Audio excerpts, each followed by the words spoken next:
I would like to firstly thank Hoju Lee for organizing the 4th Geometric Analysis Festival. The variational problem that I would like to address is in terms of a surface energy and a potential energy. The surface energy is obtained by integrating a surface tension composed with the measure theoretic normal over the reduced boundary of a set of finite perimeter with respect to the n-1 dimensional Hausdorff measure. If the set is smooth, then the reduced boundary is the topological boundary. The potential energy is defined in terms of a function which vanishes at the origin, is non-negative, and the energy is in terms of integrating the function over the set with respect to the Lebesgue measure.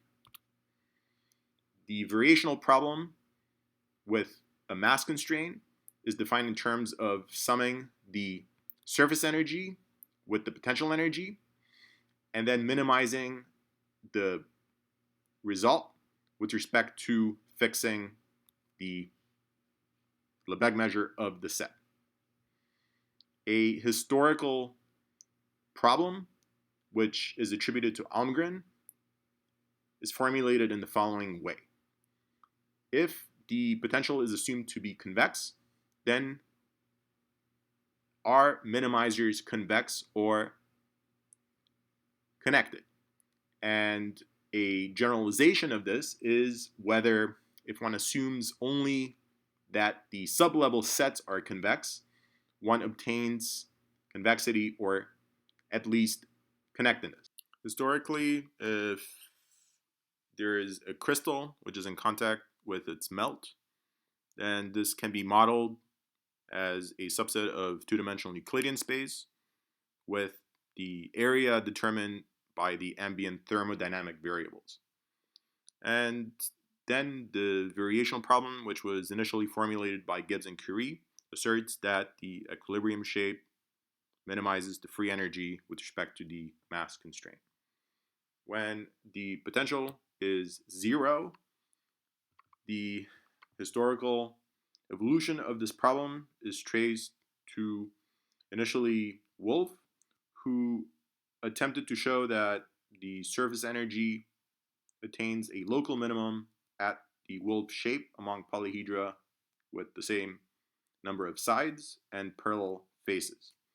Proofs were given by Hilton, Liebman, and Lauer, and Dingus proved in the 1940s that, in fact, the Wolff shape is a global minimum among polyhedra with the same mass.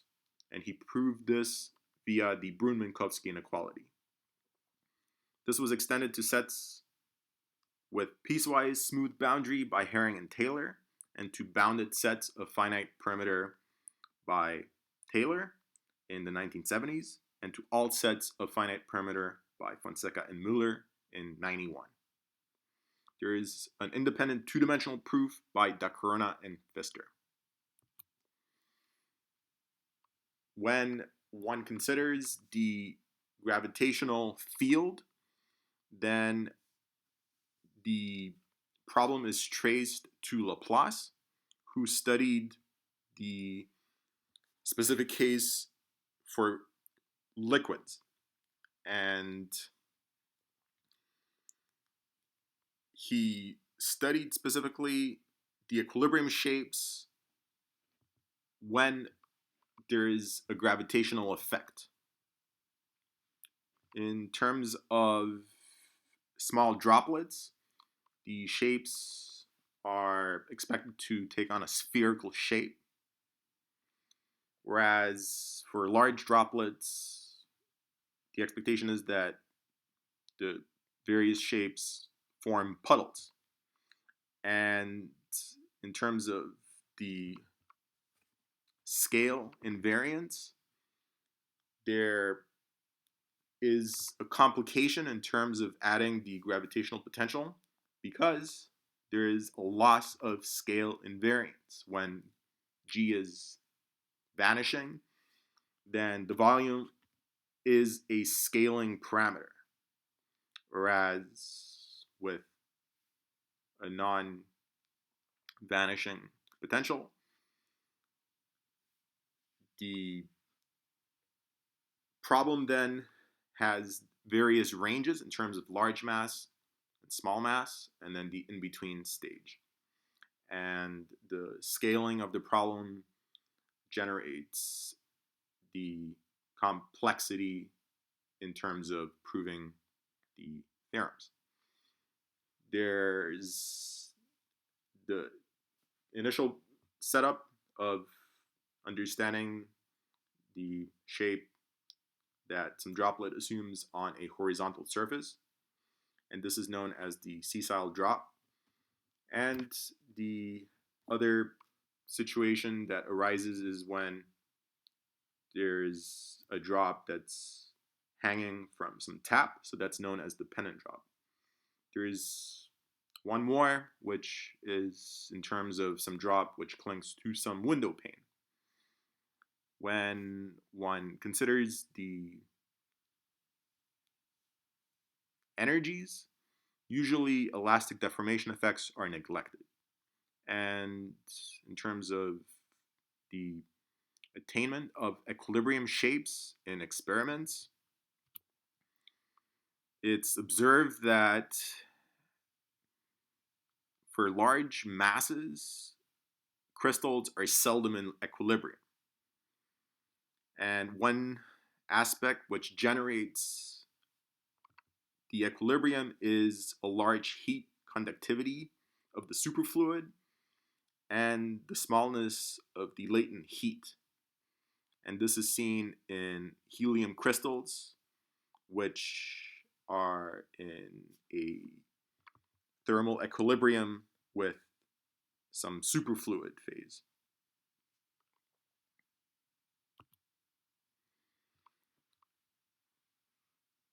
Assuming that the potentials are convex, there are some theorems in terms of the initial formulation, and one specific theorem in 2 dimensions is a theorem of McCann, which asserts the structure of minimizers in terms of a finite union of disjoint convex sets. And he was building his result on an unpublished work of Okikiolu. There were also specific cases in which one assumed some large mass interval, and there were also specific cases in which one assumes regularity on the potential. In terms of the theory for general potentials, there is an article by Figali and Maggi who obtained, under certain assumptions, the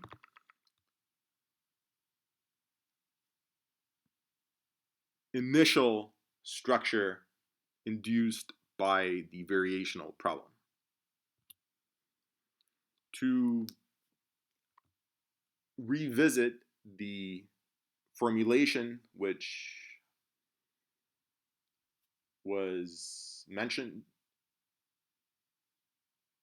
if one is given a convex potential, then are minimizers convex or connected? And in 2020, I proved the following theorem, which states that there exists some convex function, which is non-negative. It vanishes at the origin. And then if one fixes a mass, then there is no solution to the variational problem. Therefore, one has to consider first the assumption or some assumption which generates the existence of a minimizer. To see how this can happen, one can define the following function on R2, and the main point is that there could be a direction on which the function is starting out at the origin 0 in this direction. And if one starts close to the origin on some coordinate which is orthogonal to that direction, then in terms of the value that the function then takes with respect to the initially fixed direction, the values then decrease. So one has this effect. And in terms of the free energy, one sees that if some minimizer would exist, then one could simply translate that minimizer in the direction which was fixed initially, and thereby reduce the potential energy.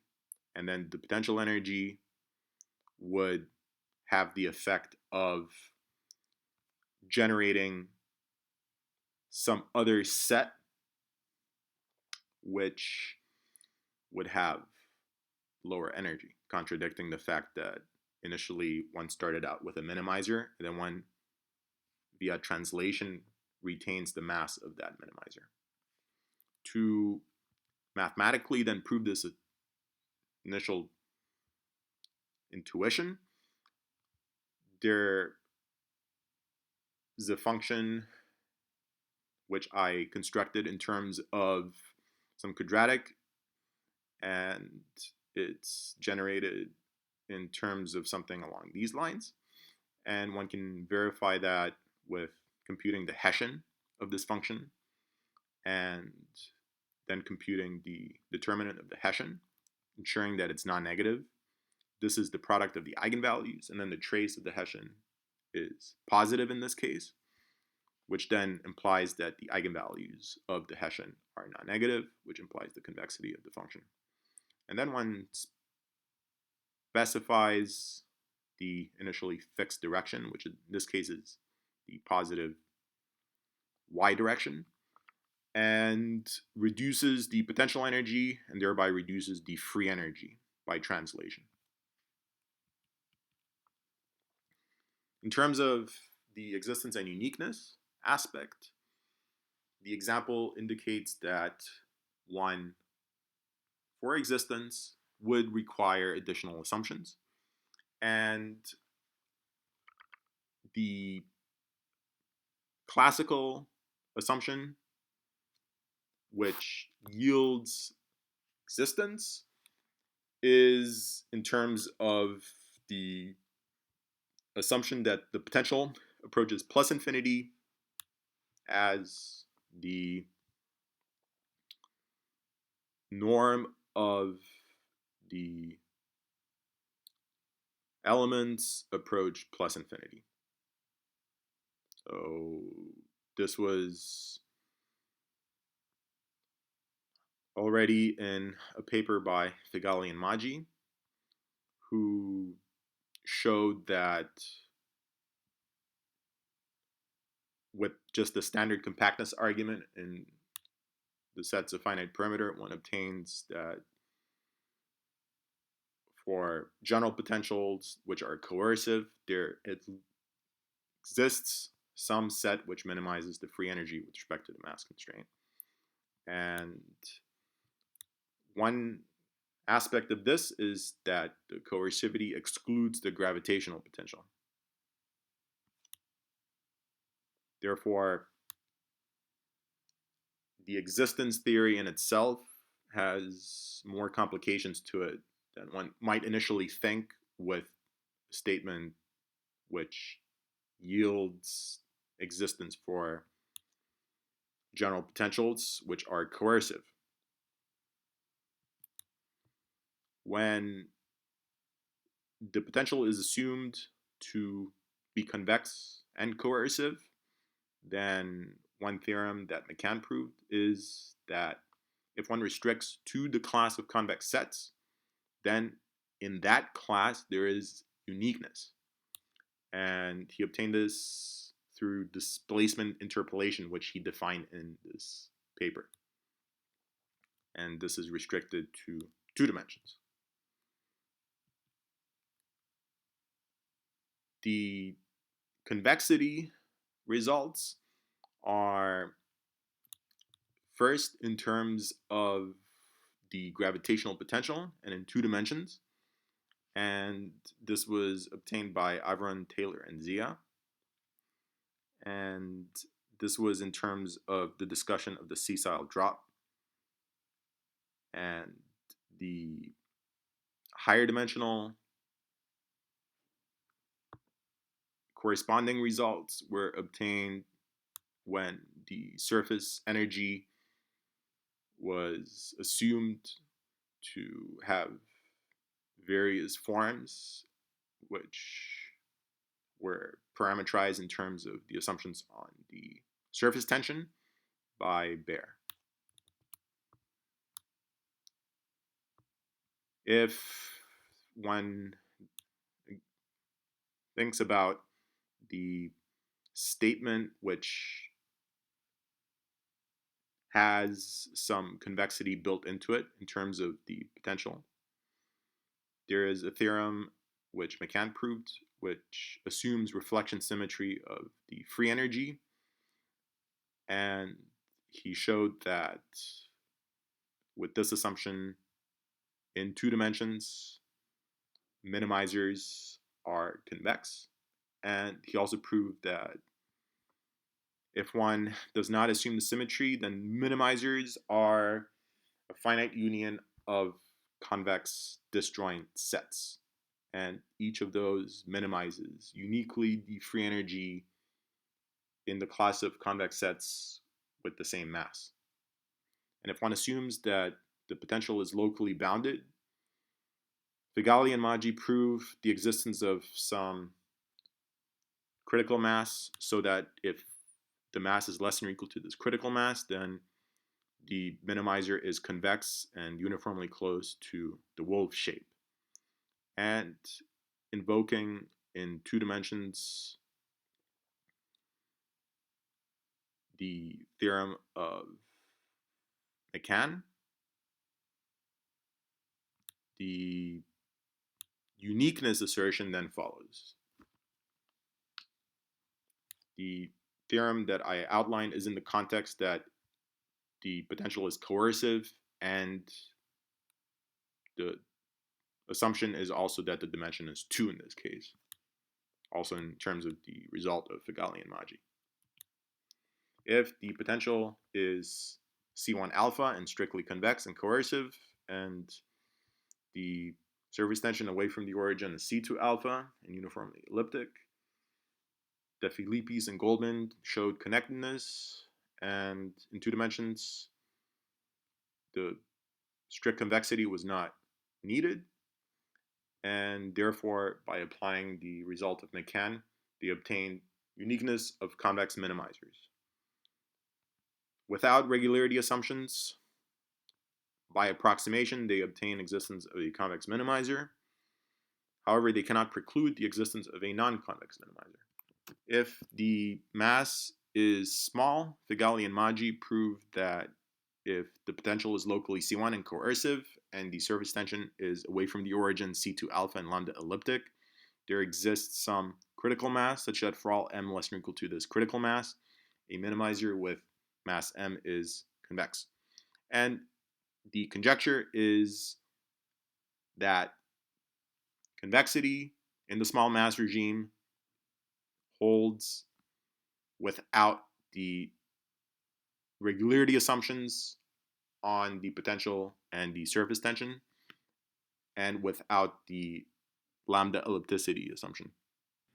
Assume now that one has a locally bounded potential, and that there exists a C1 sequence which approximates it, and another sequence of C2 alpha away from the origin surface tensions which approximate the initial surface tension, and which are elliptic, and such that if one considers the corresponding constant from the theorem of Figali and Maggi corresponding to the sequence, the lim inf of that sequence is positive, then the constant corresponding to the initial locally bounded potential is said to be stable.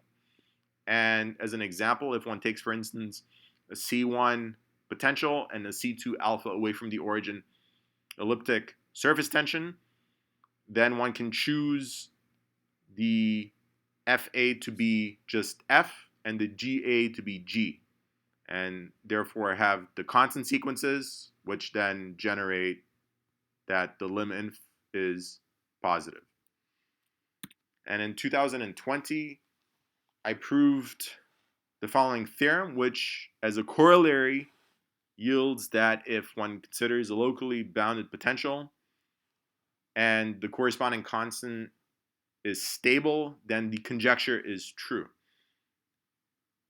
The statement of the theorem is that for all epsilon, there exists a constant depending on epsilon, a function of two variables, another constant, such that the infimum of this ratio is controlled from below, and such that for all minimizers and sets with the same mass, which is less than that other constant, if the absolute value of the energy difference is controlled by this function, then there exists some vector such that the ratio is less than epsilon.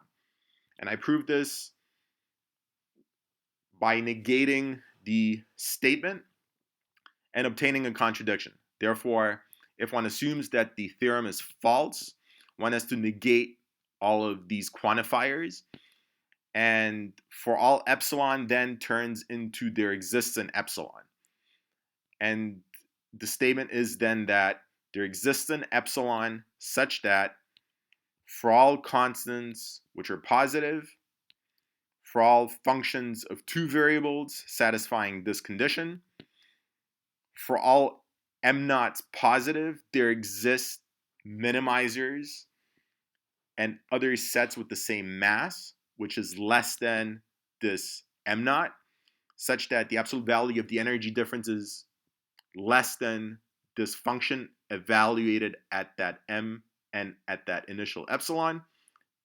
And there does not exist a vector which makes this statement true. Therefore, for all translations, the infimum of this ratio is greater or equal to epsilon. And this is then the following. There exists an epsilon such that for all constants which are positive, for all functions of two variables which satisfy this condition, for all natural numbers, there exist minimizers with mass mk, and then other sets with the same mass. And since in the initial statement, it's in terms of there exists an m naught positive such that for all little m less than m naught, in the negation, it's for all m naught, there exists an m less than m naught, and therefore one can select m naught to be 1 over k, where k is a natural number, and then there exists an mk less than 1 over k. And that's what this statement says over here. Therefore, for all natural numbers, there exist these minimizers and other sets with the same mass mk less than 1 over k, such that the absolute value of the energy difference is less than A evaluated at mk and epsilon, and the infimum over all translations is greater or equal to epsilon.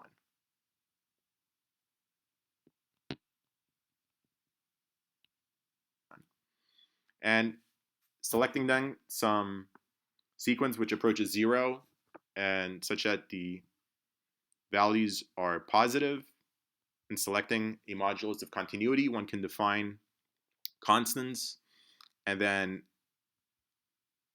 functions that satisfy the infimum property, and then one obtains the existence of these sets with measures approaching zero, such that the absolute value of the energy difference is controlled by these functions, evaluated at mk and epsilon, but the infimum is greater or equal to epsilon. And then letting, for simplification, ak denote the functions here evaluated at y equals mk. And then looking at this dilation, which generates the mass so that one can compare the minimizers with the wolf shape, one obtains that the isoprometric deficit approaches zero. And the idea is the minimizers have small mass, hence when one considers the potential energy, one integrates the potential over sets with small mass, and the potential vanishes at the origin and is non-negative, and therefore in the limit one approaches the anisotropic isoperimetric problem. Then if one looks at the surface energy difference, one can add and subtract the potential energies and then obtain a bound in terms of the energy difference and then in terms of the potential. And one has this bound on the energy difference, and therefore one can control this term with the AKs. And then if one multiplies both sides by the dilation factor to the n-1, then one obtains the following inequality. And here it's clear that this term is positive and the MKs approach zero, hence this term approaches zero. Whereas this ratio is something that one has to understand in the sense that the AKs approach zero and then the MKs to the n-1 over n approach zero. Therefore, one has to control the ratio in some specific sense. And then one thinks about the definition of the AKs and understands that the infimum property generates then the control of that ratio. And therefore, this term also approaches zero, and hence this surface energy difference in absolute value approaches zero, which is this statement. And therefore, one can then use that information to obtain a bound on the isoperimetric deficit of the other sets in the following way. If one looks at the dilations, then with the triangle inequality, one obtains this. The isoperimetric deficit of these sets is approaching zero. That's something that is already known from this statement. And therefore, one has to control this difference. However, this difference is the same as this. And we already know that this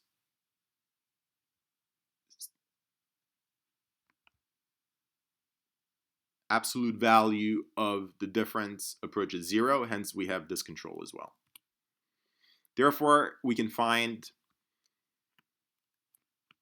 two translations such that a statement like this is true, and that's because of either a compactness argument or the stability of the anisotropic isoperimetric inequality, which was shown by Figali, Maggi, and Pratelli.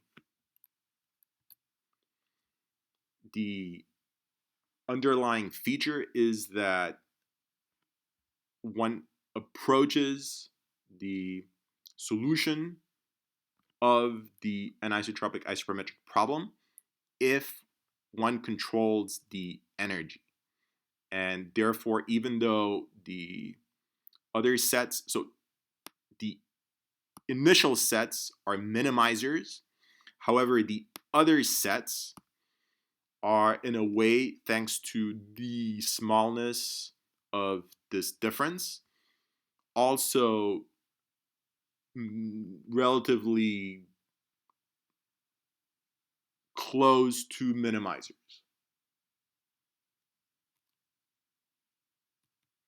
And the statement then is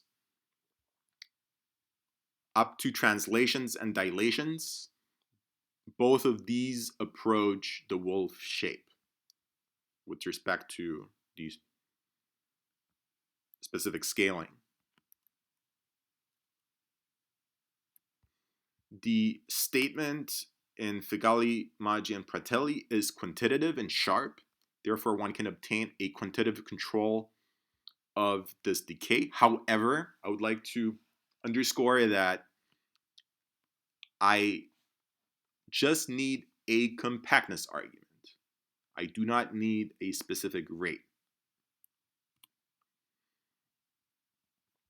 With that, one can then invoke the L1 triangle inequality applied to the characteristic functions to see that this ratio then is less than epsilon, which contradicts that the infimum over all translations is greater or equal to epsilon. Assuming that the dimension is 2 and the potential is convex, Figali and Maggi's theorem combined with McCann's theorem implies uniqueness of a convex minimizer.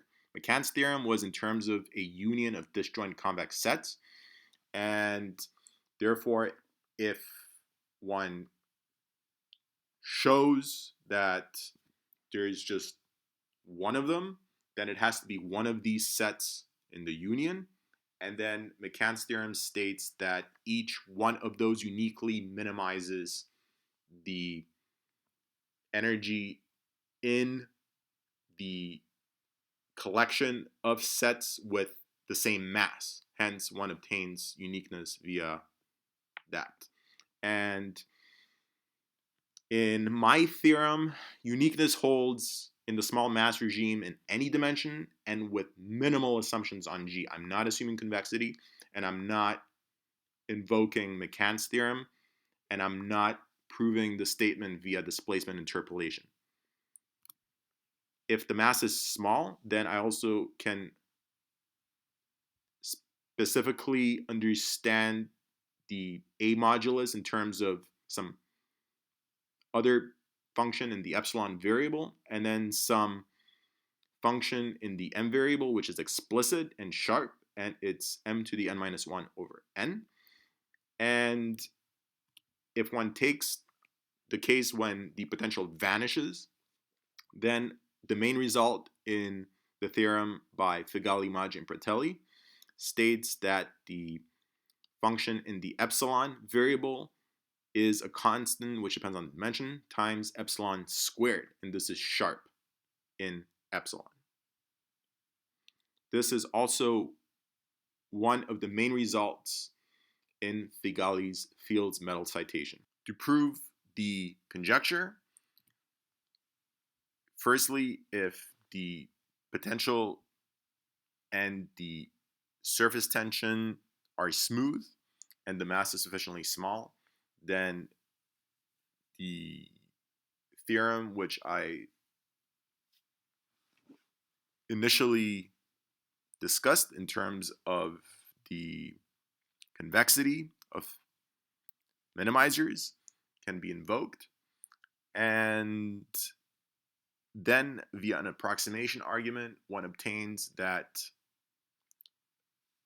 for general potentials and surface tensions there exists a convex minimizer.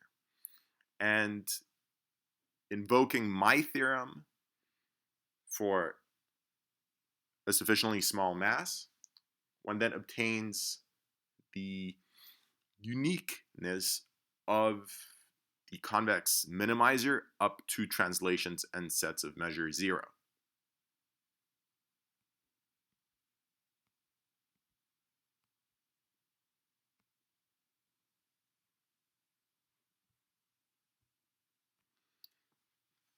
If the dimension is 2 and the sublevel sets of the potentials are assumed convex and the minimizers are bounded, then when one considers the set of masses which generate convex minimizers, I can show that this is an open set. And as a corollary, obtain that if one considers the critical mass in the theorem of Figali and Maggi, then one can extend the interval of convexity. This addresses the problem in parentheses, which I had indicated earlier. I prove this in the following way. If one considers a mass and assumes that the minimizers are convex, then for a sequence approaching this mass from the right, if those corresponding minimizers are not convex, then they can be represented as a finite union of convex and disjoint sets. And this is since the anisotropic mean curvature is non-negative and the dimension is 2. If the potential is convex, then this is McCann's theorem. Therefore, along subsequences, one can consider limits in L1 of these components, and then I can prove that there is a lower bound on the masses. The argument is in the sense of if one of them approaches 0, then I can select another which has a lower mass bound, and I can dilate the larger one to generate a competitor with the same mass as the union of the two and with a lower energy. And to see that the energy is strictly reduced, one can add and subtract the surface energy of the larger, and then with the anisotropic isoperimetric inequality, control the surface energy of the smaller from below, which then yields a bound on the negative of the surface energy of the smaller one in terms of this specific function of h. And since with the scaling of the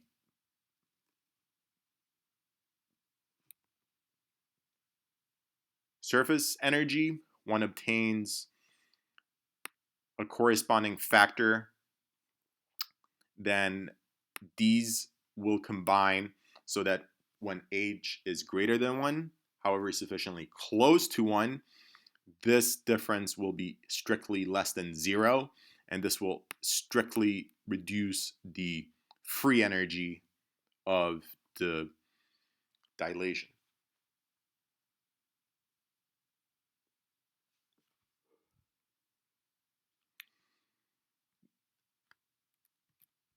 The minimizers, just to recall, are of the form of a finite union of convex and disjoint sets, and therefore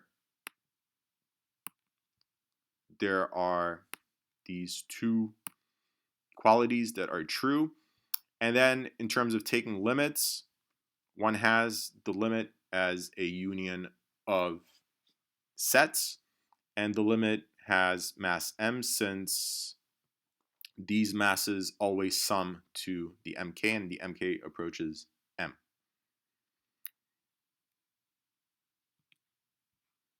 If one then dilates the minimizer at the mass equal to m, then one can obtain the following. Firstly, since the EM is a minimizer, the energy is less than or equal to the energy of this other set, which was obtained as a limit.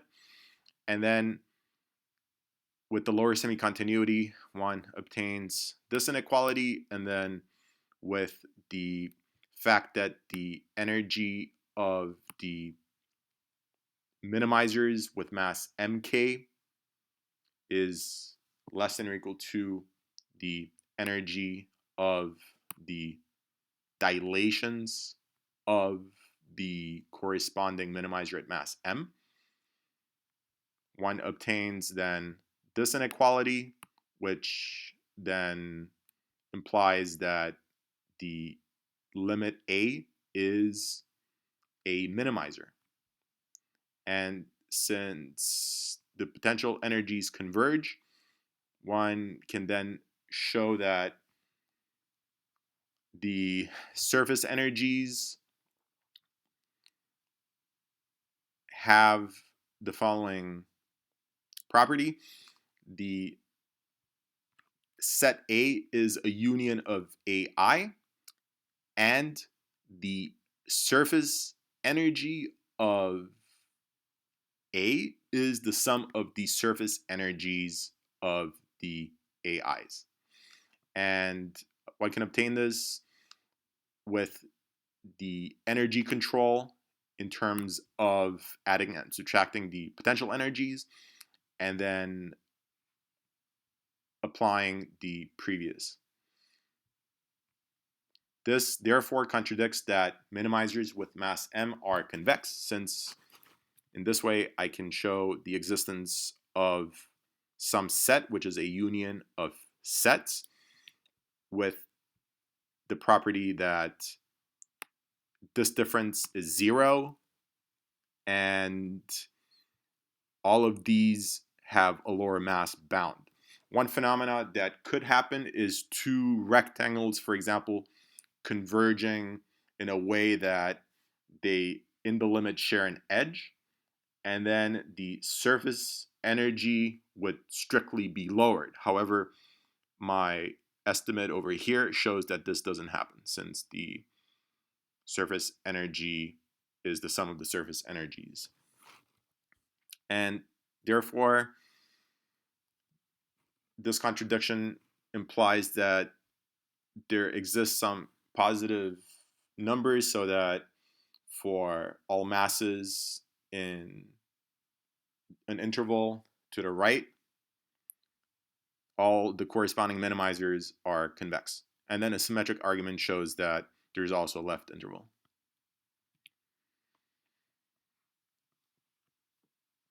One other direction that I would like to address is the general statement in 2 dimensions with some convexity assumption.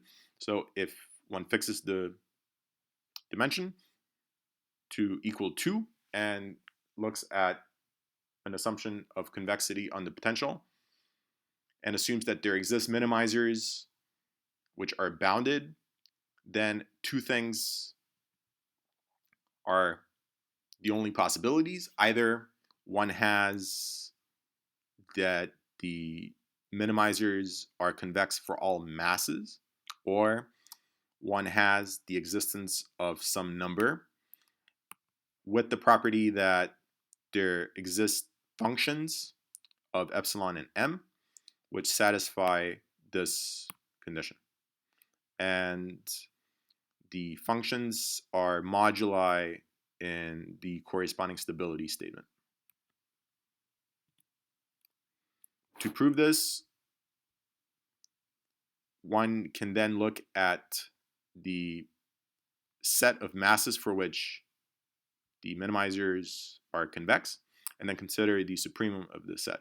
The argument from earlier shows that there exists at least some interval to the right which has the property that the minimizers are convex, and therefore taking the supremum, one has that this is strictly positive. If the supremum is infinite, then this is the first part of this theorem. Therefore, if one assumes that the supremum is finite, then one has the property that for all masses less than this supremum, the corresponding minimizers are convex. And if one assumes that the minimizers with mass equal to this supremum are convex, then since the collection of masses for which minimizers are convex is an open set by the previous theorem, there is some epsilon so that one can extend this interval. And this contradicts the definition of the supremum. Therefore, there has to exist a non-convex minimizer with mass equal to this supremum. And if one now looks at smaller masses converging to that mass, then up to a subsequence, one can obtain convex sets converging to some convex set. And then that convex set has that mass, and that convex set is a convex minimizer. Third, one can then define the epsilon in terms of up to a constant the distance of the convex minimizer to the non-convex minimizer in terms of the optimal configuration generated by translations. And with the definition of this large M, one obtains the following, since minimizers in the interval, which is in terms of this supremum, have the property that the minimizers are convex, one can then invoke a compactness argument for sets of finite perimeter to prove that the following stability statement holds. For all epsilon, if one has a set with the same mass, then if the energy difference in absolute value is controlled by the function of epsilon and m, then up to a translation, the measure of the symmetric difference divided by the mass is less than epsilon. And this holds in terms of some type of uniqueness statement for this interval. And one has this, for example, by McCann. So in the class of convex sets, one has uniqueness of minimizers. And therefore, when one invokes a compactness argument to negate the validity of the stability statement, one ends up with a sequence which converges to some minimizer, but is, in terms of the L1 distance, large compared to a convex minimizer, which would be a contradiction because all minimizers are convex. And then with the uniqueness theorem in the class of convex sets, one has to then up to translations and sets of measure 0 converge to the minimizer. And now if one considers the sequence which generates this lim inf, then one can scale the minimizer with this supremum mass, and then with some energy inequalities, there is a bound of this form in terms of the two masses.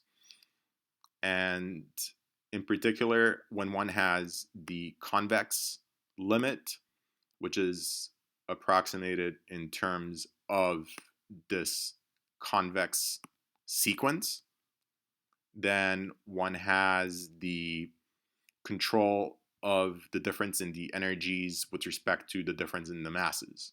up to some constant which can be controlled in terms of this supremum. And therefore, one has a sort of Lipschitz regularity for the energy in terms of the mass.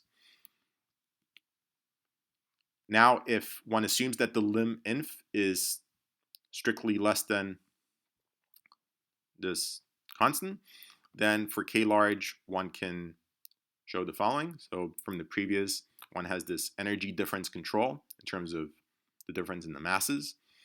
And then one can divide and multiply the modulus of continuity. And then with this assumption, obtain that this term here, and then including the bottom, will be for k large strictly less than 1, and hence one has this control in terms of this modulus. But then since the stability statement is true for the mk masses, then there exists some translation which depends on k, such that the measure of the symmetric difference is small. And then if k is large, since the EMKs converge to the TM, which is this convex minimizer, then this difference is approximately this difference, but this difference is large. And that's a contradiction to the fact that this has to be small. So this difference was greater or equal to the infimum over all translations. And this was defined in terms of the 5 epsilon. So if one considers the distance between the convex minimizer and the non-convex minimizer in terms of these translations, then one obtains the contradiction. And therefore, the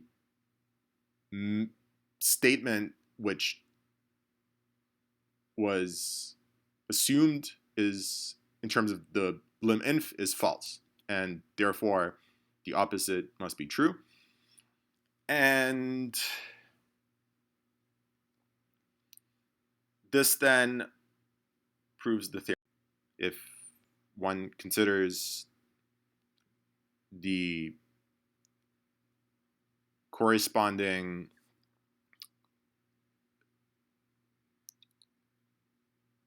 case in which the potential vanishes, then the modulus was obtained via the theorem of Figali, Maggi, and Pratelli, and therefore one can check the lim inf and see that it's 0. Hence, a statement like this cannot be true.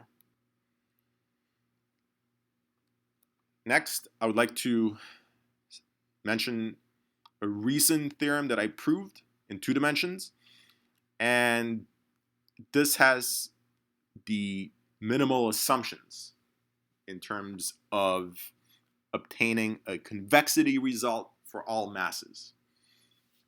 Assuming that G is locally Lipschitz and that minimizers are bounded and that the sublevel sets are convex.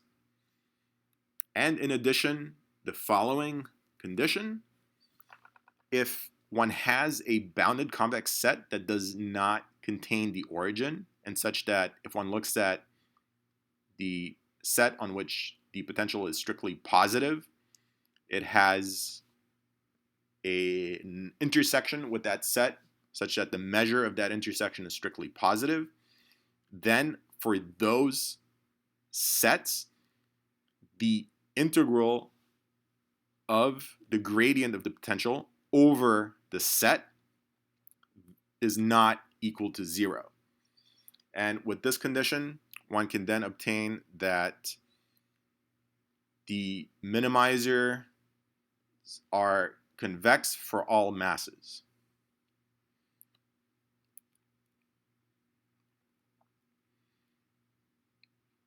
To show one way of understanding this condition,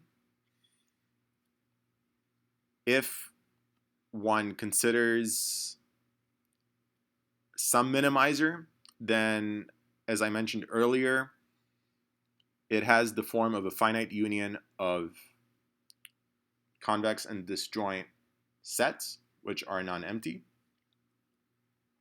And since the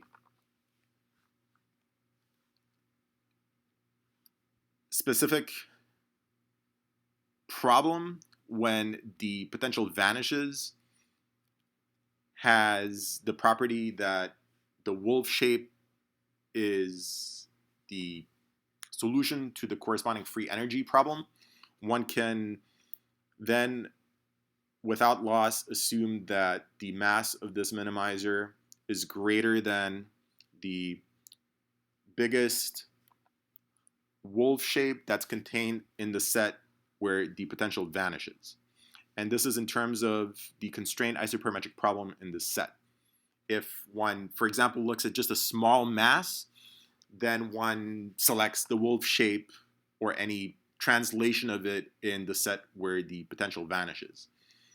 And that's the solution, and hence it's convex.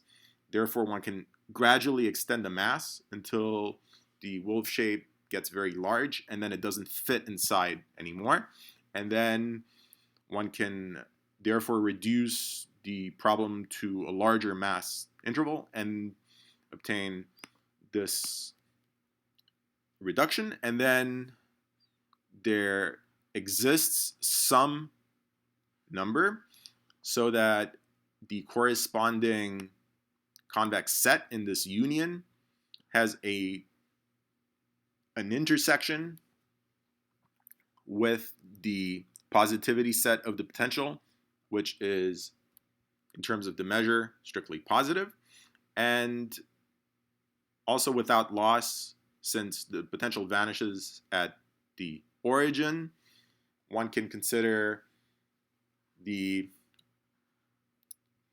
set in this union, which would not contain the origin.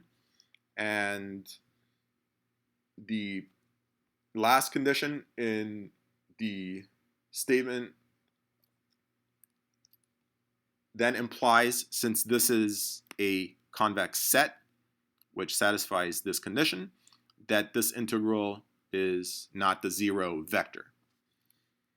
And now if one considers some direction on the circle, then for sufficiently small t, one has that the translated set,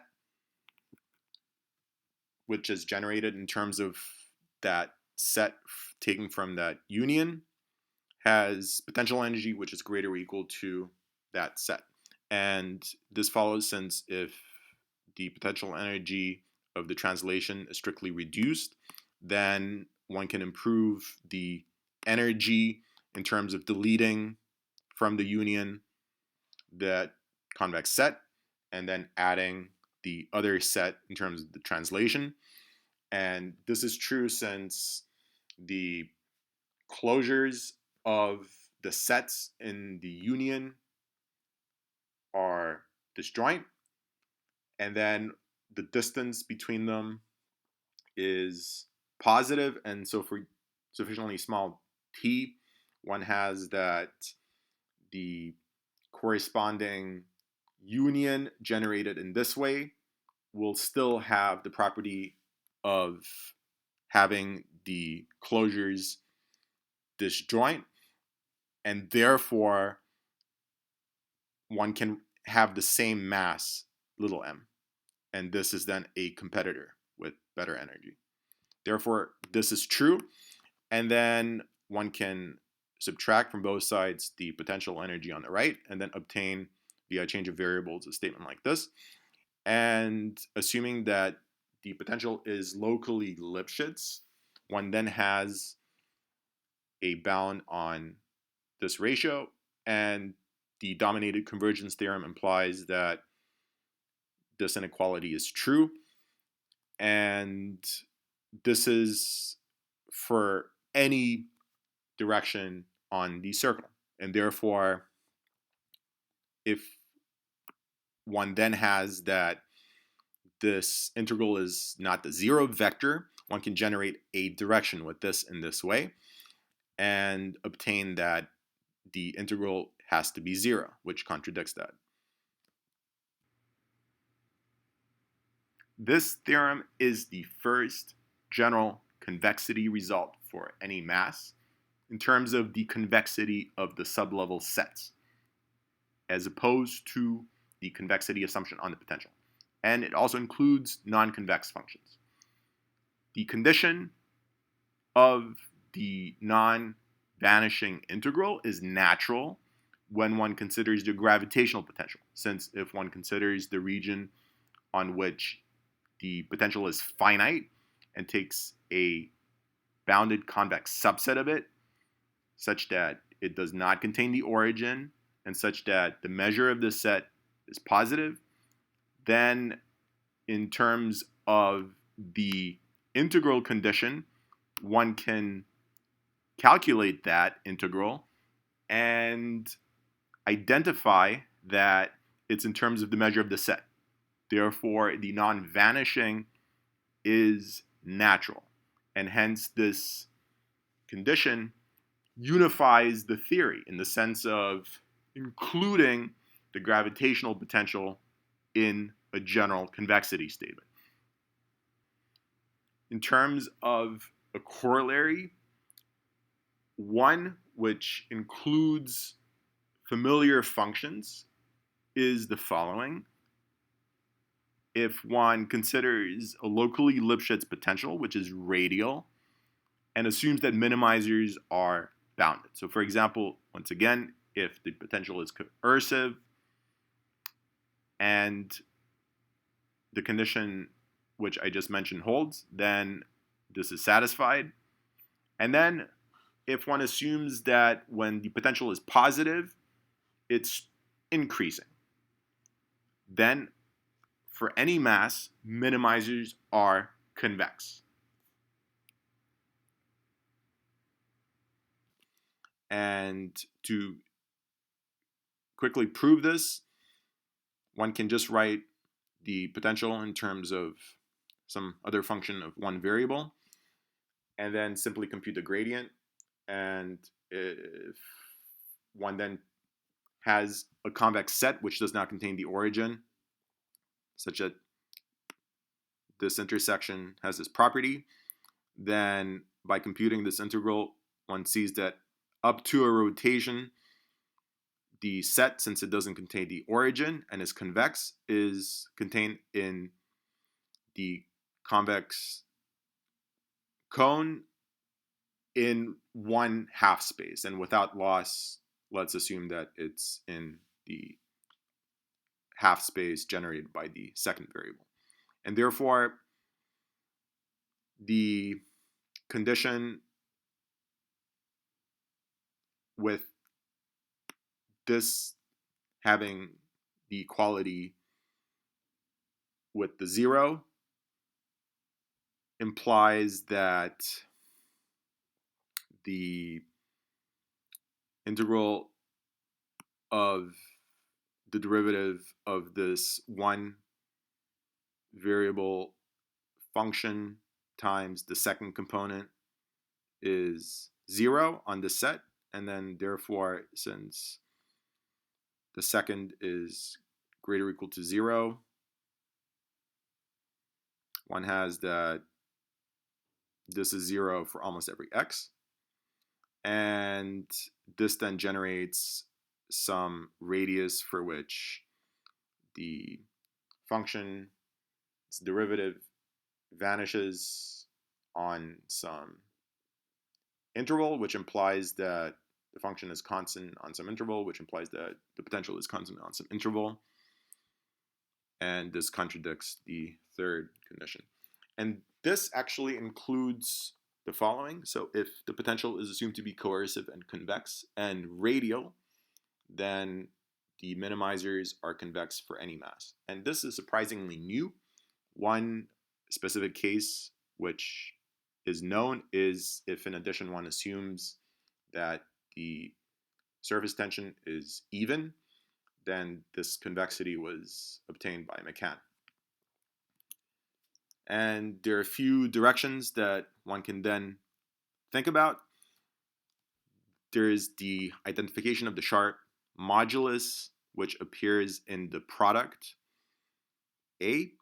And as mentioned, if the potential vanishes, then one can identify this modulus. And this is, again, to emphasize, not easy. It was one of the main results in Figali's Fields Medal citation.